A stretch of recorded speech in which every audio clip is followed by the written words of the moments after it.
Sino sa inyo ang hindi natatakot na walang-wala kayo ngayon kasi dati nung walang-wala kayo nag-provide ang Diyos? Bakit nyo nasasabi that God will provide? Kasi na-experience mo before na nag-provide siya. So ibig sabihin yung experience mo na yon ang nagdulot sa'yo para mas magtiwala sa Panginoon ngayon. Na dahil ginawa ng Lord before, kaya niyang gawin sa atin ngayon. Alam niyo bakit? Kasi merong level of intimacy na hindi mo makukuha kakabasa lang ng libro.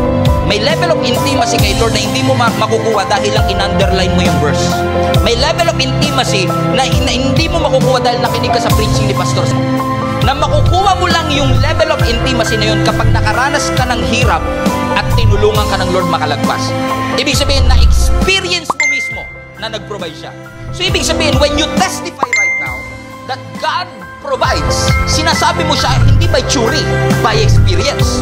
Na-experience mo mismong nag-provide siya before, so alam mo magpo-provide siya ngayon. So by experience, you know God will heal you. And by experience, I know God will heal kahit pa cancer. Kasi I've seen a lot of people na diagnose na may cancer, sinabihang 3 buwan na lang ang kanilang buhay, pero 30 years later, buhay pa din. By experience. Because I've witnessed this. I've seen this happen, na nag-deliver siya at nag-protect siya sa atin. So ibig sabihin, mas lalo mong pinagkakatiwalaan ng Panginoon. Bakit? Kasi na-experience ko siya.